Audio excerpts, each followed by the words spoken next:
Picture this.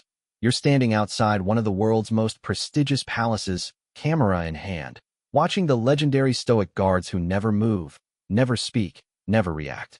These are men trained to withstand anything, screaming tourists, crying babies, even protesters. They are living statues, symbols of centuries-old tradition and unwavering discipline. But what happens when someone crosses a line that should never be crossed? What happens when respect turns to recklessness? And a moment of poor judgment creates an international incident that leaves hundreds of witnesses frozen in disbelief. This is the story of one tourist's catastrophic mistake that shattered the silence outside Buckingham Palace, challenged the legendary composure of the Queen's Guard, and created a moment so shocking that it would be talked about for years to come. It's a tale of cultural clash, instant regret, and the swift hand of justice that reminds us all why some boundaries should never be tested. What you're about to read isn't just about one slap. It's about the ripple effects of a single moment that exposed the delicate balance between tradition and modern tourism, respect and entitlement, and the consequences that follow when we forget that some things are sacred, no matter where we come from. Marcus Kovacs stepped off the red double-decker bus at Green Park, his expensive camera bouncing against his chest as he joined the stream of tourists making their way toward Buckingham Palace.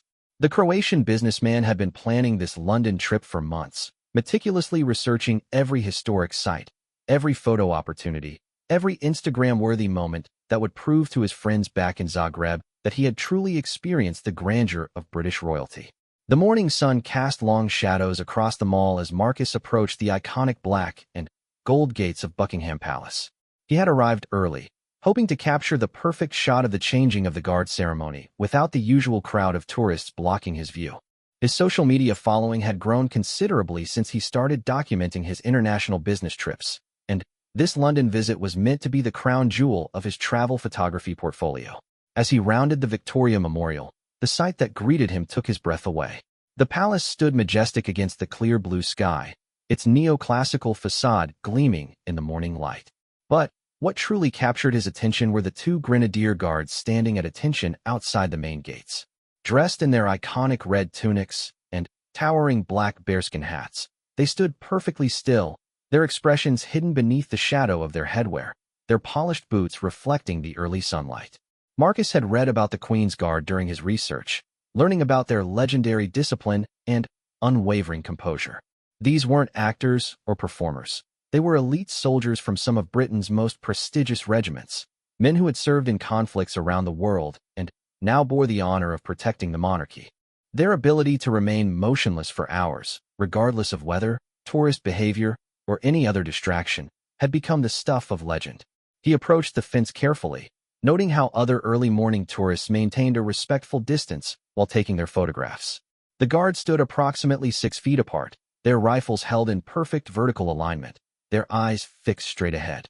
Marcus raised his camera and began capturing shot after shot, marveling at how these men could remain so perfectly still that they almost seemed like incredibly realistic statues. The first sign of trouble came when Marcus noticed that his photos weren't quite capturing the dramatic effect he was hoping for. The morning shadows were casting the guards' faces in darkness, and the angle from behind the fence wasn't providing the close-up detail he wanted for his social media posts. He moved along the fence line, trying different positions, but each shot seemed to lack the impact he was seeking. Other tourists began to arrive as the morning progressed. A family from Japan bowed respectfully before taking their photographs. An elderly British couple stood quietly observing the guards, the woman whispering to her husband about how her own father had served in the same regiment decades earlier. A group of American college students took selfies while maintaining the traditional distance, their excitement bubbling over, but contained out of respect for the solemn ceremony they were witnessing. Marcus watched as a small child, no more than 5 years old, approached the fence with wide eyes. The boy pointed at the guards and asked his mother in broken English why the big soldiers weren't moving. His mother gently explained that they were very special guards who protected the Queen, and that their job was to stand very still and be very brave. The child nodded seriously and gave a little wave to the nearest guard, who of course did not respond, maintaining his stoic vigil.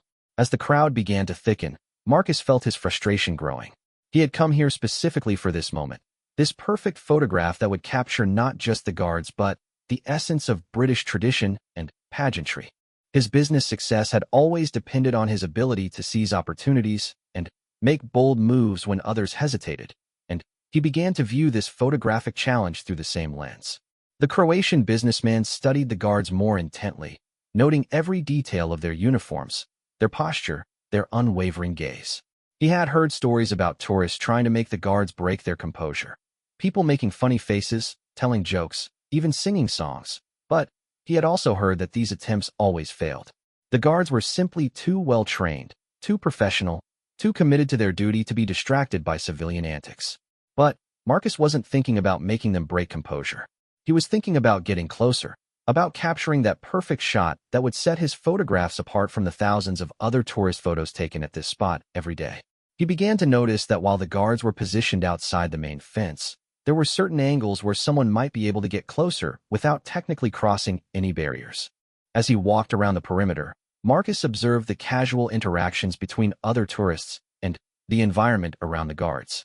He saw people taking selfies nearby, children playing close to the fence, and tour groups gathering for their guides' explanations of the ceremony and tradition. The whole scene had a relaxed, almost carnival-like atmosphere that seemed at odds with the serious military bearing of the guards themselves.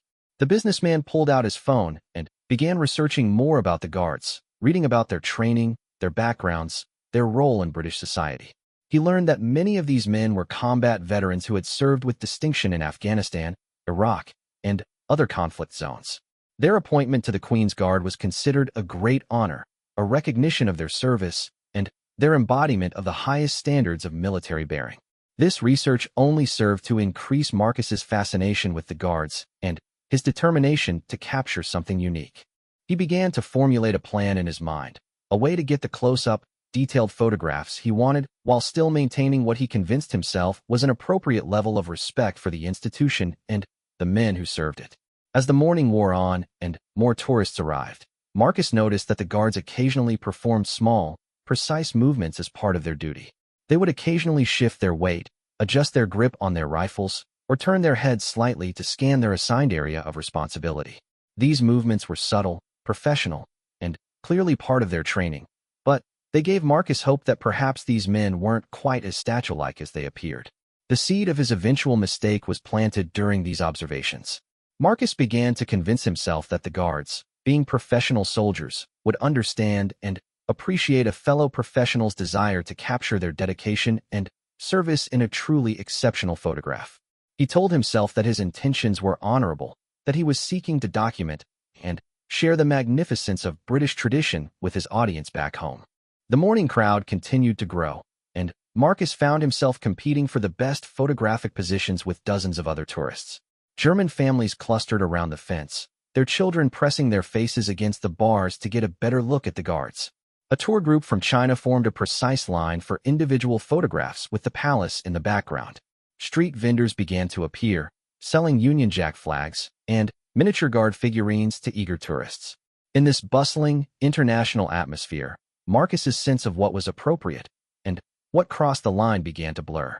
He watched as tourists got increasingly creative with their photographs, some even asking passers-by to take pictures of them pretending to march alongside the guards from behind the fence. The guards, true to their training and reputation, remained completely unresponsive to all of this activity, their professional composure never wavering. As the official changing of the guard ceremony approached, the crowd density increased dramatically. Marcus found himself pressed against the fence with hundreds of other tourists, all jockeying for the best view of what was about to unfold. The anticipation in the air was palpable, with cameras raised and ready, children lifted onto parents' shoulders, and a general buzz of excitement that seemed to electrify the entire gathering. It was in this moment, surrounded by the energy and chaos of international tourism, that Marcus made the fateful decision that would change everything. Looking at the impressive guard closest to him, noting the man's perfect posture and unwavering gaze, Marcus convinced himself that he had found the perfect subject for his perfect photograph. All he needed was to get just a little closer, just enough to capture the kind of detail and drama that would make his photograph truly special. The stage was set for a confrontation between Croatian ambition and British tradition, between tourist entitlement and military discipline, between a moment of poor judgment and centuries of royal protocol.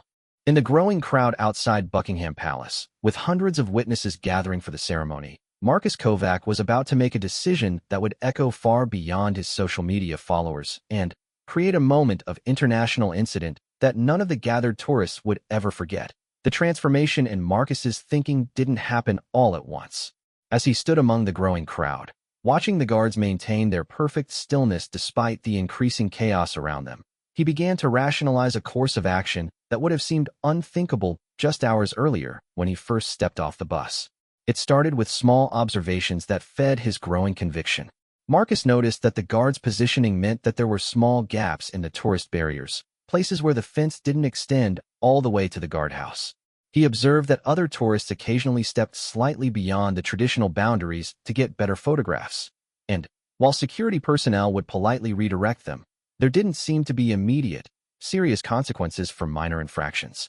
The Croatian businessman had built his success on reading situations, identifying opportunities that others missed, and acting decisively when he saw an advantage. These same instincts that had served him well in international business negotiations were now leading him toward a catastrophic misreading of British royal protocol and military tradition. As he watched the guards more intently, Marcus began to develop what he convinced himself was a professional appreciation for their discipline. He started to see them not as untouchable symbols of royal authority, but as fellow professionals who would understand his desire to document their expertise. In his mind, he was transforming from a typical tourist into a serious photographer and documentarian, someone whose intentions elevated him above the casual rule-bending of ordinary sightseers. The crowd around him provided both inspiration and cover for his developing plan.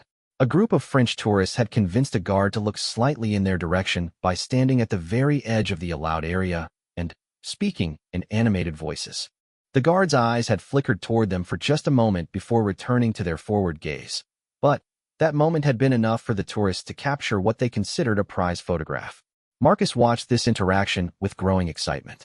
If the guards were capable of small acknowledgments, small breaks in their composure, then perhaps a more direct approach might yield even better results. He began to imagine the incredible photograph he could capture if he could somehow get the guard to make eye contact with his camera to show just a hint of the human being behind the ceremonial facade. The businessman pulled out his phone and started taking test shots from different angles, trying to determine the exact position he would need to achieve the dramatic close-up he envisioned. He noticed that the morning light was changing as more time passed, creating different shadow patterns across the guards' faces. The perfect shot would require precise timing and positioning, and Marcus became increasingly convinced that this positioning would require him to move beyond the traditional tourist boundaries. As he studied the scene, Marcus observed the behavior of the security personnel stationed around the palace grounds. There were uniformed police officers maintaining a visible presence, but they seemed more focused on managing crowd flow and watching for obvious security threats than on enforcing rigid adherence to the tourist barriers. Private security guards were also present, but they appeared to be more concerned with preventing people from climbing on monuments or damaging property than with maintaining precise distances from the Queen's Guard.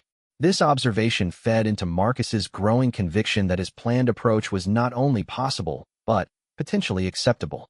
He convinced himself that as long as he was respectful, quick, and clearly focused on photography rather than any kind of disruption or threat, the authorities would understand his artistic intentions. The Croatian businessman began to move through the crowd, positioning himself at different angles and distances, always getting slightly closer to his target. Each successful repositioning gave him more confidence, and he noticed that other tourists were following his lead, assuming that if he could stand at a certain distance, they could too. Without realizing it, Marcus was gradually pushing the boundaries of acceptable behavior while bringing others along with him. His target became the guard positioned closest to the main tourist gathering area, a tall, imposing man whose bearing suggested significant military experience. The guard's uniform was immaculate, every button polished, every crease perfect. His bearskin hat sat at precisely the correct angle, and his rifle was held with the kind of casual precision that only came from years of training and discipline. Marcus began to study this guard's face, or what little he could see of it beneath the shadow of the bearskin hat. He could make out a strong jawline, serious eyes that seemed to see everything while acknowledging nothing, and an expression of absolute concentration. This was exactly the kind of subject that would create the powerful, memorable photograph Marcus was seeking. As the official changing of the guard ceremony approached, the crowd density reached its peak. Tourists pressed against the barriers, cameras raised high, everyone seeking the perfect vantage point for what was about to unfold. In this chaos, Marcus saw his opportunity. The attention of security personnel was focused on managing the massive crowd and preparing for the ceremonial march that was about to begin. Individual tourists were largely left to self-regulate their behavior, relying on social pressure and common sense to maintain appropriate boundaries. Marcus made his move gradually, edging closer to his target guard while maintaining the pretense of simply trying to get a better view of the approaching ceremony. He passed the traditional tourist barriers that most visitors respected, moving into an area that was technically accessible but clearly intended to be kept clear for official purposes. The guard he was approaching had undoubtedly noticed his movement. These men were trained to be aware of everything happening in their immediate vicinity, to assess potential threats or disruptions without breaking their ceremonial bearing. But the guard's training also required him to avoid reacting to tourist behavior unless it presented a clear and immediate security threat or directly interfered with his duties. From the guard's perspective, Marcus appeared to be another overeager tourist pushing the boundaries of appropriate behavior. Such behavior was common enough that it rarely warranted more than mental note-taking. The guard could not have anticipated what was about to happen, because what Marcus was contemplating went so far beyond the usual range of tourist infractions that it was essentially unthinkable. As Marcus drew closer, he began to raise his camera, framing the shot he had been planning for the past hour.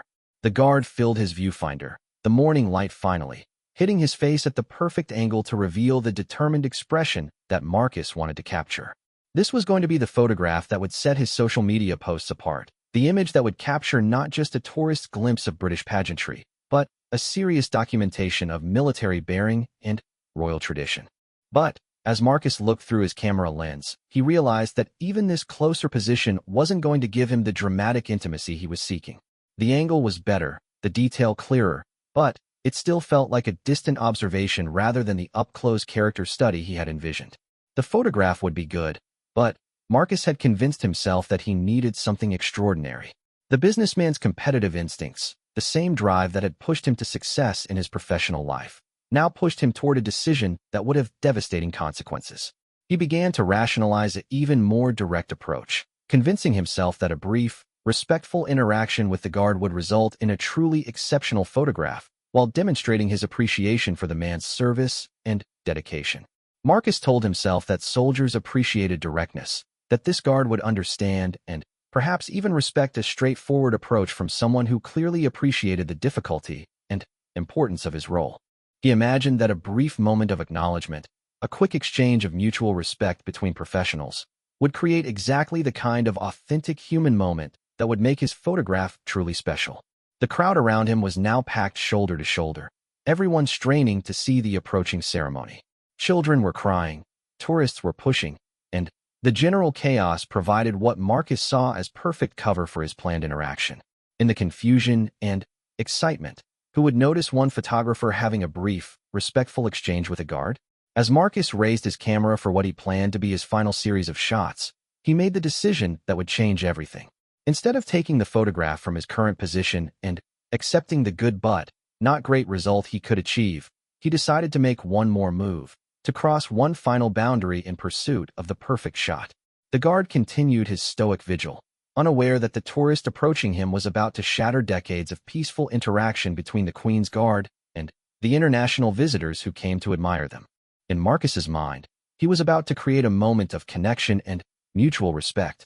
In reality, he was about to commit an act so shocking that it would instantly transform him from tourist to international incident, from photographer to perpetrator of one of the most stunning breaches of royal protocol in recent memory. The stage was set for a collision between two worldviews, two concepts of appropriate behavior, two understanding of respect and boundaries.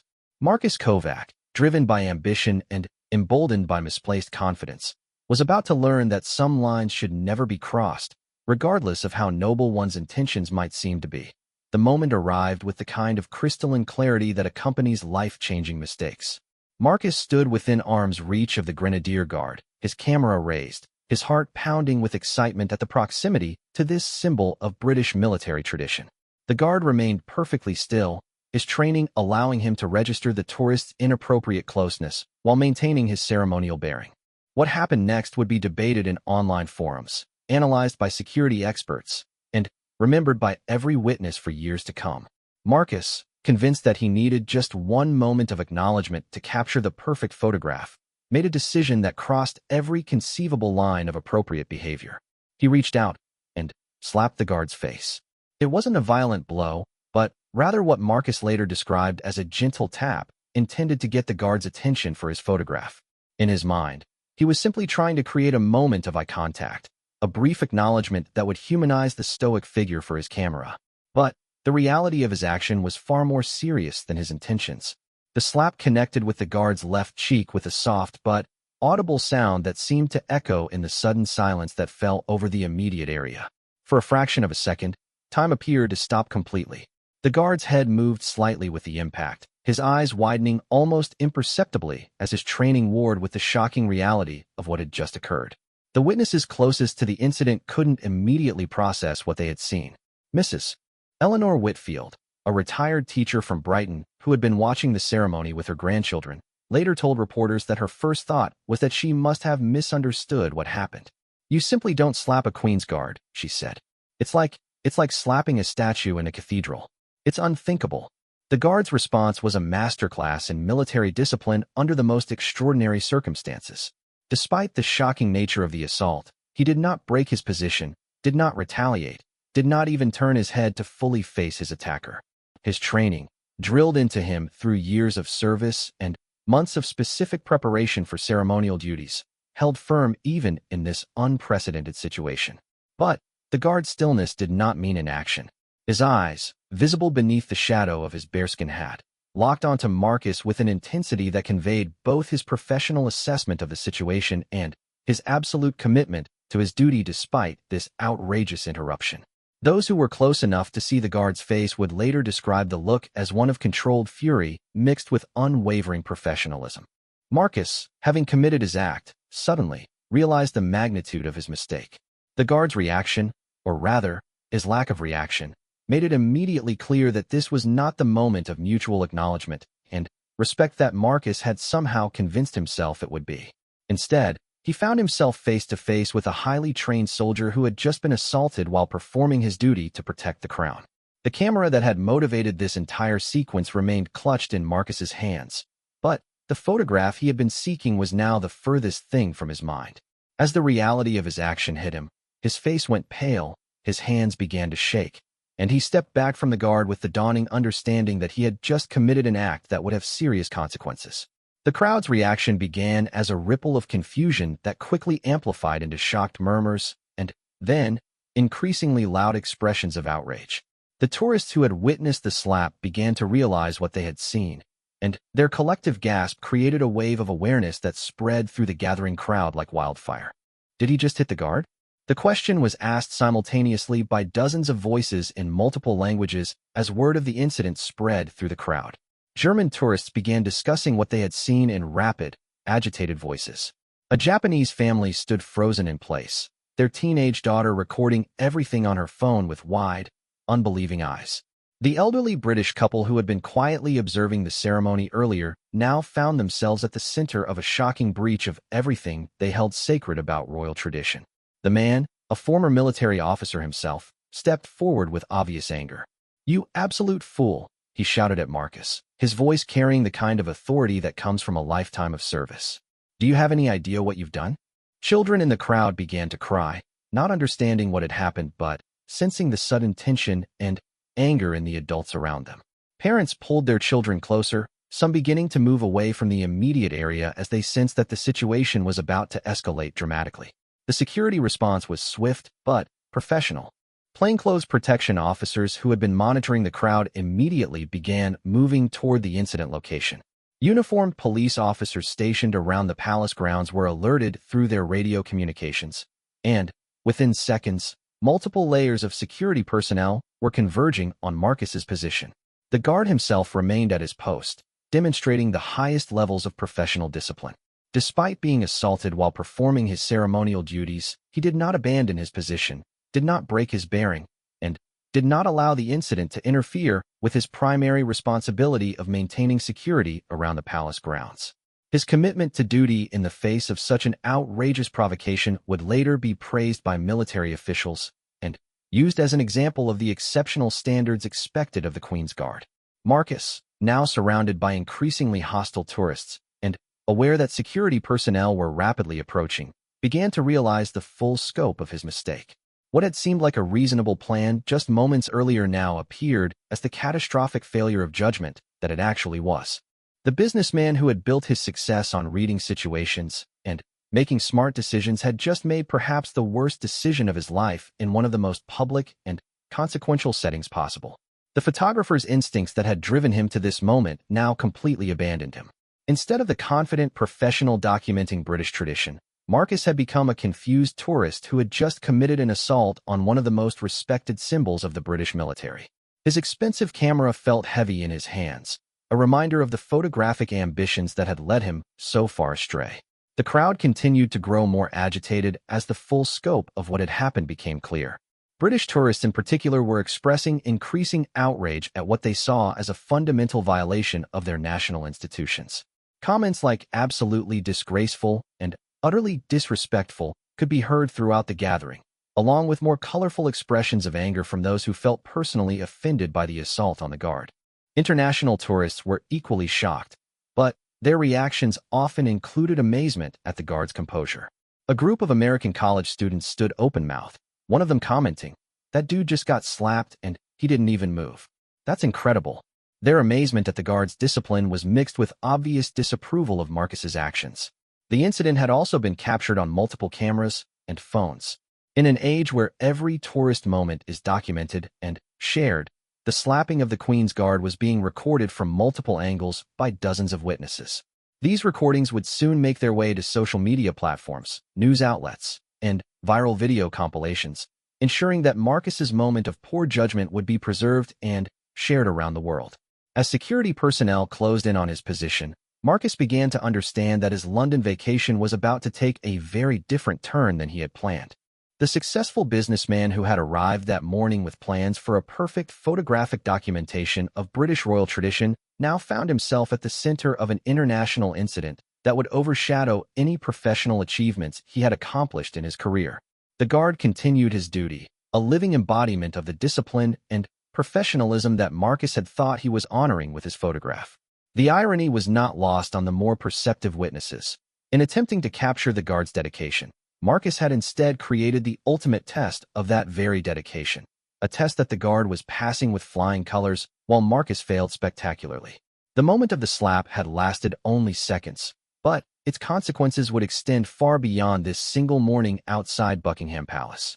Marcus Kovac had succeeded in creating a memorable moment, but it was memorable for all the wrong reasons, and it would follow him for the rest of his life as an example of how quickly respect can turn to catastrophe when boundaries are forgotten and judgment fails. The arrest happened with the kind of efficiency that demonstrated just how seriously British authorities take any threat to royal security, no matter how misguided the perpetrator's intentions might have been.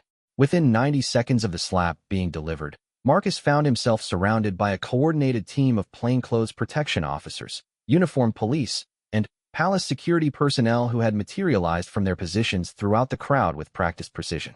Detective Sergeant James Morrison, a 20-year veteran of the Metropolitan Police's Royalty and Specialist Protection Unit, was the first to reach Marcus. His approach was professional but firm, his voice carrying the authority of someone who had dealt with every conceivable type of incident around royal properties. "Sir, I'm going to need you to place your hands where I can see them and step away from the guard immediately." Marcus, still clutching his camera and now visibly shaking, complied with obvious relief. The reality of his situation was becoming clearer by the second, and the businessman in him understood that cooperation with authorities was his only viable option. "I didn't mean any harm," he began in accented English, his voice cracking with stress. "I just wanted a photograph. I thought he would understand." The detective's expression remained neutral as he guided Marcus away from the immediate vicinity of the guard. "Sir, you're being detained in connection with an assault on a member of Her Majesty's forces. You'll need to come with us for questioning." The words were delivered with the kind of practiced calm that left no room for negotiation or discussion. The crowd that had witnessed the incident was now actively participating in Marcus's arrest. Multiple tourists offered their phone recordings to the police officers, eager to provide evidence of what they had seen. Mrs. Whitfield, the retired teacher from Brighton, approached one of the uniformed officers with her husband's testimony. "We saw the whole thing, officer. That man just walked right up and struck the guard. Completely unprovoked, it was." The German family that had been taking photographs nearby also volunteered their footage, the father explaining in careful English that his teenage son had captured the entire sequence on his phone. "We have very clear video," he told the officers. "We were filming the guards, and then, this man, he just..." The father made a gesture indicating the slap, his expression showing his continuing disbelief at what he had witnessed. As Marcus was led away from the palace grounds, the crowd's reaction intensified. British tourists in particular seemed personally affronted by the assault on their national institution. Comments followed the police escort. "Absolute disgrace. Should be ashamed of himself. That poor guard, doing his duty, and some tourist thinks he can just..." The anger was palpable, and it was clear that Marcus had no support among the witnesses to his action. The processing at Belgravia police station was thorough and methodical. Marcus was formally arrested on charges of common assault and disturbing the peace, with additional considerations for the specific nature of his target. Assaulting a member of the Queen's Guard wasn't just assault. It was an attack on a symbol of the crown itself, which carried additional legal and diplomatic implications given Marcus's status as a foreign national. Detective Inspector Sarah Collins, who specialized in incidents involving royal protection, took charge of the questioning. Her reputation for handling sensitive cases involving foreign nationals and royal security made her the obvious choice for an incident that was already attracting media attention. As she sat across from Marcus in the interview room, she studied the man who had somehow convinced himself that slapping a Queen's Guard was an acceptable way to get a photograph.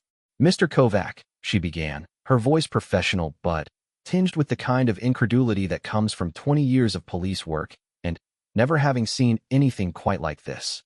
"I need you to help me understand what you were thinking.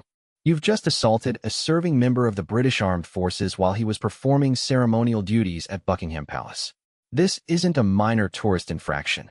This is a serious criminal offense with potential international implications." Marcus's explanation, delivered through a combination of his limited English and a police translator, revealed the depth of his misunderstanding about British culture, military protocol, and basic human decency. He described his business success, his social media following, his desire to capture something authentic and special for his audience back home. He insisted repeatedly that his intentions had been respectful, that he had meant to honor the Guard's service, not insult it. "I am a successful businessman," Marcus explained, his stress making his English even more halting than usual. "I document my travels. I show respect for culture, for tradition. The Guard, he is professional, like me. I thought he would understand, maybe give small acknowledgement for photograph. I did not think to cause offense." Detective Inspector Collins had to pause the interview multiple times to maintain her professional composure. The gap between Marcus's perceived intentions and the reality of his actions was so vast that it challenged her experience in dealing with criminal defendants. "Mr. Kovac, you struck a serving soldier in the face while he was performing his duty. There is no cultural context in which that is acceptable behavior. The Guard's professionalism is exactly why he didn't retaliate against your assault, but that doesn't make your actions any less serious." As word of the arrest spread, the incident began to attract attention far beyond the immediate witnesses at Buckingham Palace. Social media posts featuring the various phone recordings of the slap began to circulate, each new share adding to the growing international awareness of what had happened. The hashtag Buckingham Palace slap began trending on Twitter, with reactions ranging from outrage to disbelief to dark humor about tourist behavior. News outlets picked up the story with the kind of enthusiasm reserved for incidents that perfectly capture cultural tensions and social media absurdity. The BBC's initial report was measured and factual, but international outlets were less restrained.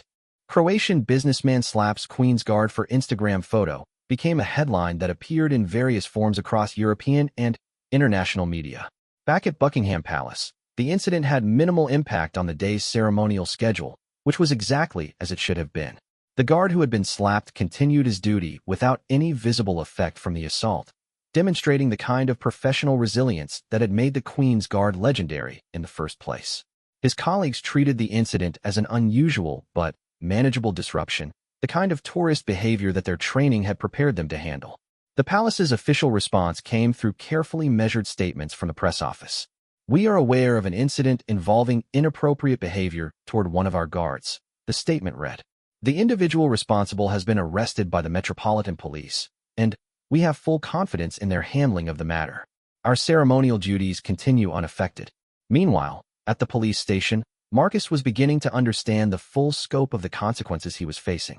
The duty solicitor assigned to his case, an experienced criminal defense lawyer named Patricia Hawkins, painted a sobering picture of his legal situation.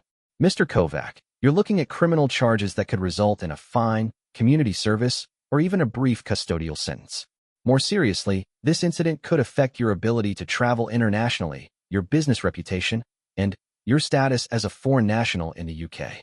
The Croatian embassy was notified of the arrest as a matter of protocol, and embassy officials found themselves in the unusual position of having to provide consular assistance to a citizen who had managed to assault a symbol of British royal authority while trying to take a selfie. Embassy staff member Anna Petrovich would later describe the phone call from the Foreign Office as one of the more unusual incidents we've had to handle in recent years. As the afternoon wore on, the story continued to gain momentum in international media. Croatian news outlets picked up the story with a mixture of embarrassment and fascination. "Zagreb businessman arrested for slapping British royal guard" became front-page news in several Croatian newspapers, with editorials questioning how someone could so fundamentally misunderstand appropriate tourist behavior. The guard himself, whose name was not released to the public in accordance with security protocols, became an unwitting hero of the story. Military officials praised his restraint and professionalism in the face of an unprecedented assault, and his response became a case study in proper ceremonial bearing under extraordinary circumstances. For Marcus, sitting in his cell awaiting formal charges, the gravity of his situation was becoming increasingly clear. The successful businessman who had arrived in London that morning planning to document British culture had instead become an international symbol of tourist behavior gone wrong. His expensive camera, now held as evidence, contained only the photographs he had taken before his moment of catastrophic judgment, images that now seemed to mock his original intentions. The incident had transformed from a momentary lapse in judgment to a life-changing event with consequences that would extend far beyond his London vacation. As evening fell over London, Marcus Kovac was learning that some mistakes cannot be undone, and some boundaries, once crossed, cannot be uncrossed. The ripple effects of Marcus Kovac's moment of catastrophic judgment extended far beyond the walls of Belgravia police station and the gates of Buckingham Palace. Within hours of his arrest, the incident had become a global phenomenon that would reshape how tourist behavior around royal sites was perceived, monitored, and managed.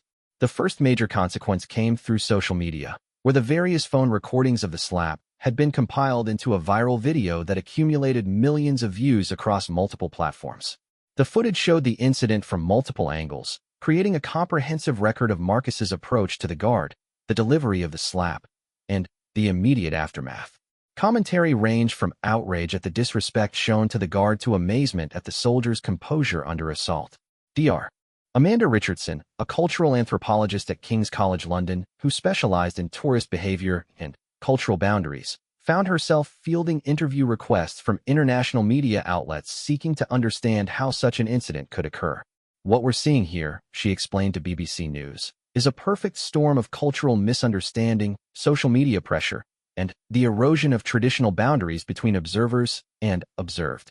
Mr. Kovac appears to have convinced himself that his intentions justified crossing fundamental lines of respect and protocol. The incident became a case study in business schools and tourism management programs around the world. Professor Michael Hartford at the London School of Economics used the case in his International Business Ethics course, focusing on how cultural competence and situational awareness are essential skills for global professionals. Mr. Kovac's actions demonstrate what happens when business confidence crosses over into cultural arrogance, he told his students. Success in one context doesn't automatically translate to appropriate behavior in another. For Marcus himself, the immediate legal consequences were significant, but manageable. After spending 2 nights in custody, he was released on bail pending a formal court hearing. His solicitor, Patricia Hawkins, had negotiated a plea arrangement that involved pleading guilty to common assault in exchange for a reduced sentence recommendation. The magistrate who heard his case, Judge Eleanor Pemberton, delivered a sentencing that reflected both the seriousness of his actions and the unusual nature of his motivations. Mr. Kovac, Judge Pemberton said during the hearing, your actions represent a fundamental failure to understand and respect the institutions of the country you were visiting. While I accept that your intentions were not malicious, the impact of your behavior extends far beyond your personal desire for a photograph. You have assaulted a serving member of Her Majesty's Armed Forces while he was performing his duty, and no amount of misguided enthusiasm excuses such behavior. The sentence included a £2,000 fine, 120 hours of community service to be completed in Croatia under international supervision arrangements, and a 5-year ban from visiting any royal properties in the United Kingdom. More significantly for Marcus's business interests, the conviction would remain on his record and would need to be declared when applying for visas to travel to many countries, potentially complicating his international business activities for years to come. The Croatian business community's reaction to the incident was swift and largely unsympathetic. The Zagreb Chamber of Commerce, where Marcus had been a respected member, issued a statement distancing themselves from his actions and emphasizing that his behavior did not represent Croatian business values or tourist standards. Several business partnerships that Marcus had cultivated over the years quietly distanced themselves from him, concerned about the reputational impact of association with the Buckingham Palace incident. Marcus's social media accounts, which had been the original motivation for his photograph-seeking mission, became a source of ongoing embarrassment rather than professional advancement. The incident had generated millions of views and thousands of comments, but the vast majority were critical, mocking, or worse. His follower count actually increased dramatically due to the notoriety, but the new followers were largely there to witness and comment on his downfall rather than to engage with his business content. The guard who had been slapped, whose identity remained protected for security reasons, became an unlikely symbol of professional resilience and dedication to duty. Military officials used the incident as a training example for new ceremonial guards, demonstrating how proper discipline and training could maintain institutional dignity even in the face of outrageous provocation. The guard himself was reportedly offered commendations for his handling of the situation, though he declined public recognition, preferring to let his professional response speak for itself. International tourism to Buckingham Palace actually increased following the incident, as the global attention had paradoxically served as advertisement for the site. However, security protocols around the Queen's Guard were quietly enhanced, with additional plainclothes officers positioned to intervene more quickly if tourists began approaching the guards too closely. Signs in multiple languages were added to make the boundaries around the guards more explicitly clear, though officials noted that most tourists had always understood these boundaries intuitively. The incident also sparked broader discussions about tourist behavior in the social media age. Tourism boards around the world began developing educational campaigns about appropriate behavior at culturally significant sites, using Marcus's case as an example of how the desire for unique content could lead to serious legal and cultural consequences. Dr. James Whitmore, a professor of tourism management at Oxford Brookes University, conducted a study on the incident's impact on tourist attitudes toward cultural boundaries. His research found that while most tourists expressed shock at Marcus's behavior, a concerning minority indicated that they understood his motivation to get a unique photograph, even if they disagreed with his methods. There's a growing pressure among travelers to document experiences that stand out on social media, Dr. Whitmore explained. This creates incentives for increasingly inappropriate behavior as tourists compete for attention and engagement. The Croatian embassy's handling of the incident became a model for how diplomatic missions manage nationals who commit cultural offenses abroad. Embassy officials worked closely with British authorities to ensure that Marcus received appropriate legal representation while also making clear that Croatia did not condone his behavior. The embassy's cultural attaché, Ana Petrovic, began developing educational materials for Croatian tourists visiting the UK, using Marcus's case as a cautionary tale about the importance of cultural research and respect. Marcus's business suffered long-term consequences that extended far beyond the immediate legal penalties. Several international contracts were terminated as clients sought to avoid association with the negative publicity. His company's website was overwhelmed with traffic, but most visitors were coming to read about the incident rather than to engage with his professional services.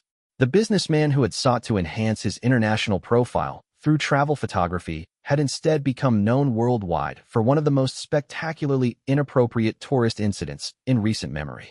The psychological impact on Marcus was perhaps the most severe consequence of all. In interviews with Croatian media conducted months after the incident, he described struggling with depression and anxiety related to his newfound notoriety. "I was a successful businessman," he told Croatian television. "I had respect. I had reputation. Now when people hear my name, they think of one stupid moment. I cannot undo what I did, but I must live with consequences for the rest of my life." His attempts to rebuild his reputation included public apologies, charitable donations to military veterans organizations, and educational speaking engagements about cultural sensitivity. However, the internet's long memory meant that his moment of poor judgment remained easily discoverable, continuing to impact his personal and professional life years after the incident. The incident also had unexpected positive consequences for awareness of military service and respect for ceremonial duties. The Guard's professional response generated widespread appreciation for the discipline and training required for such positions, leading to increased public understanding of the role and importance of the Queen's Guard. Military recruitment offices reported increased inquiries from young people inspired by the professionalism displayed during the incident.